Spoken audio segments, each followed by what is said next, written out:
This is Algebra 3, Unit 7.1, and we're going to talk about part number 3 of the notes.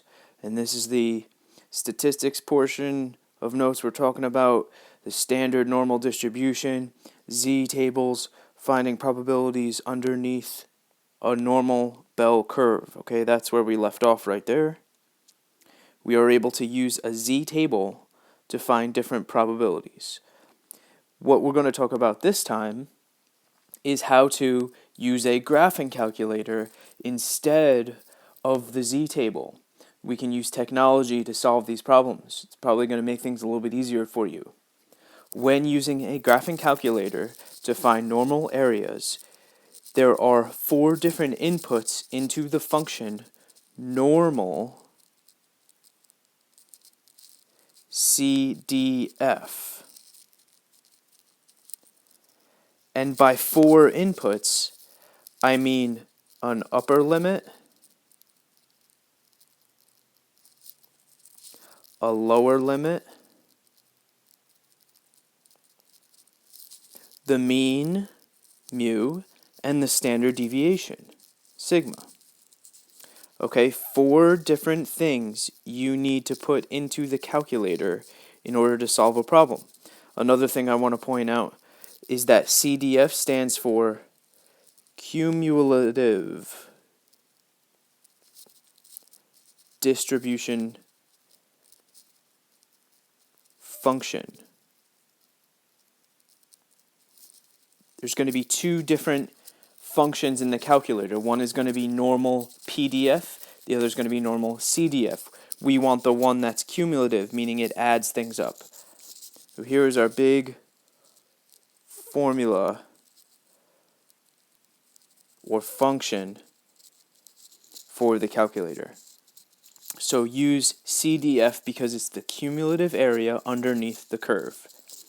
We may need to choose arbitrarily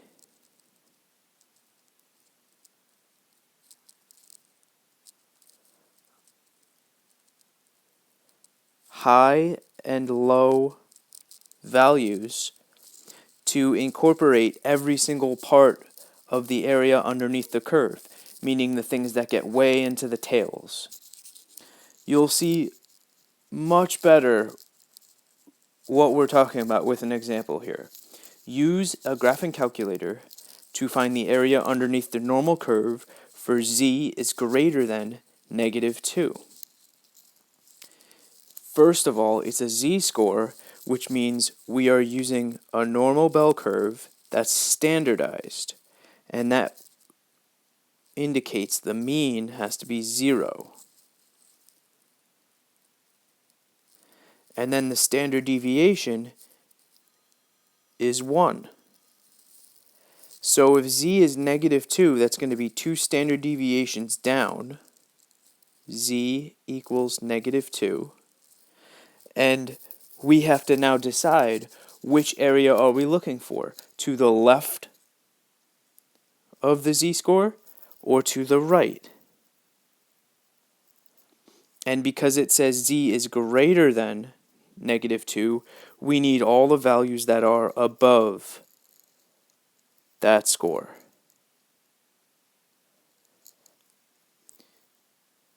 So in other words, this problem turns into find the area underneath the curve, the shaded area. Now, what are our 4 inputs? The first one, we're going to say normal CDF. The first one is the upper limit, meaning how high does the value go?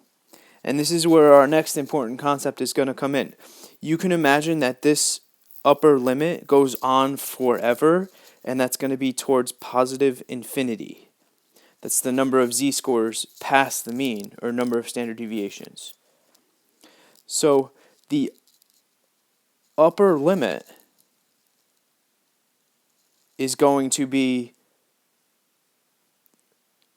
well, we may need to change this around. Hold on one second. We're going to make the upper limit infinity. So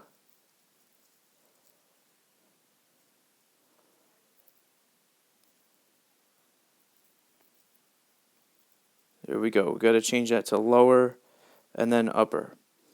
Okay, the lower limit is the one furthest to the left, and that's going to be -2.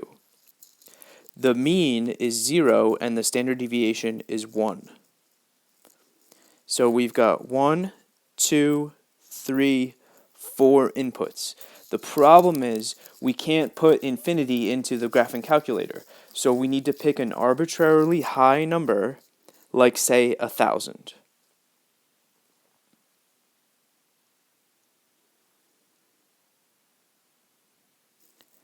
All right, so once again, normal CDF, lower first, upper, mean, standard deviation, okay? Please don't switch that up. Let's go to a graphing calculator.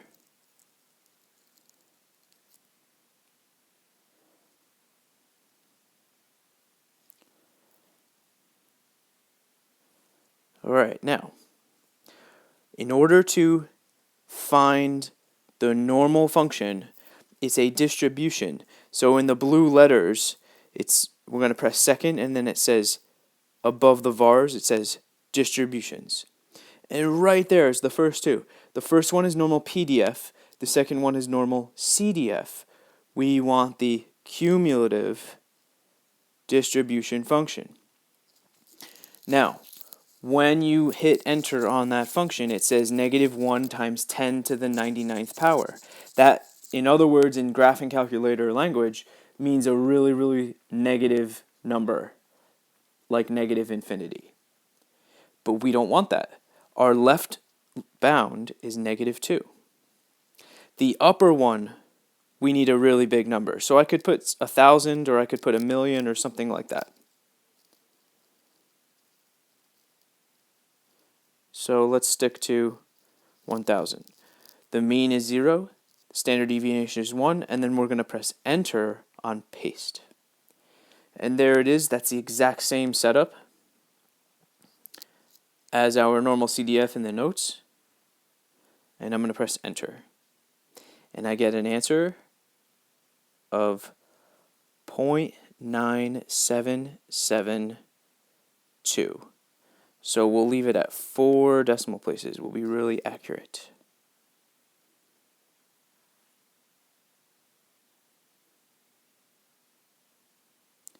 Now, let's try a couple more. Use a graphing calculator to find the area under the curve for z is greater than 3. This is a 3-step process, okay? Step number 1 always has to be draw your bell curve and shade the region. So because it's z, we have a mean is 0, the standard deviation is 1, +3 is going to be above it, and it's greater than, so we're going to shade to the right. That's step number 1. Step number 2, write our inputs. So we're going to say area of the shaded region is going to be equal to normal CDF of the lower bound, in this case is 3. The upper bound goes up to infinity, so let's just make up a really high number, say 10,000. The mean is 0, standard deviation 1.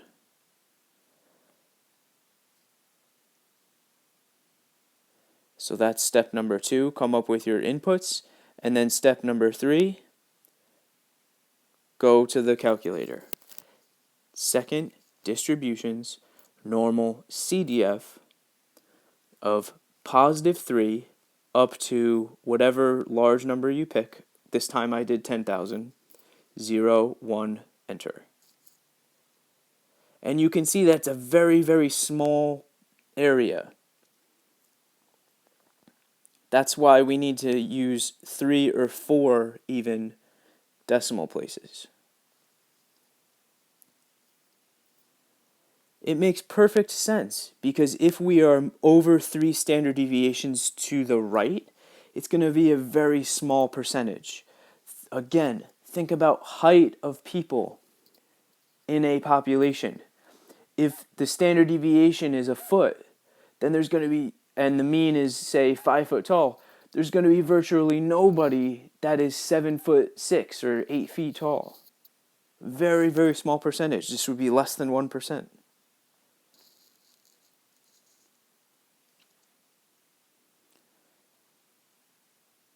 All right, let's do part B. Now we're going to have z is less than 0, step number 1. Draw the curve. 0, standard deviation 1. Z is less than 0, so this means that we're right in the middle. And we want the area to the left of the curve. You could probably guess at what the answer is already, because we're right in the middle, we're halfway. So you would figure there's a certain percentage that is to the left of the mean. But we're going to go through the calculator process, and we're going to say that the area of the shaded region is going to be normal CDF.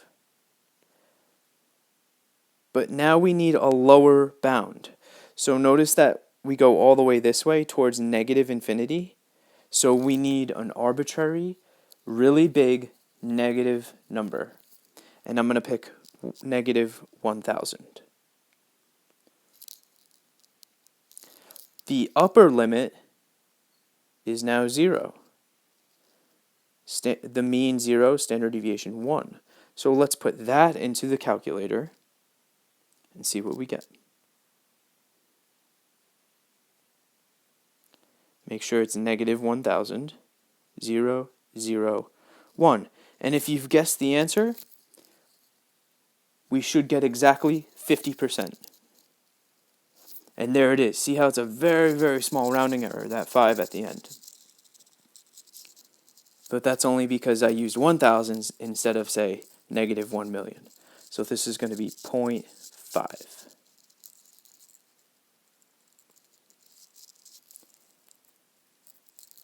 At this point, please pause the video and see if you can complete part C.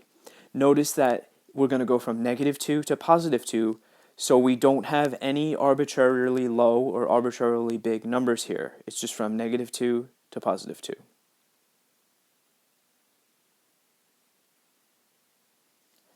All right, hopefully you tried it. I will go through the process. Here's my curve, and now the mean is 0, standard deviation 1. I am going to go from negative 2 to positive 2. And that is the area underneath the curve.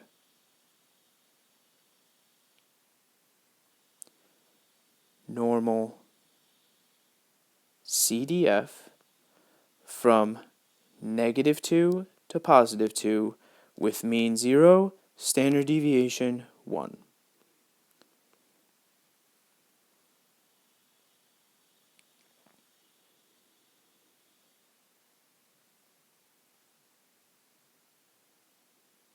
And I got 0.954 and then round that up to 5. Once again, it makes perfect sense with the empirical rule, because if you remember the empirical rule, 68, 95, 99.7, it should always be true that with any bell curve, at least 95% of the data lies within 2 standard deviations of the mean. And that's exactly the answer that we got right here.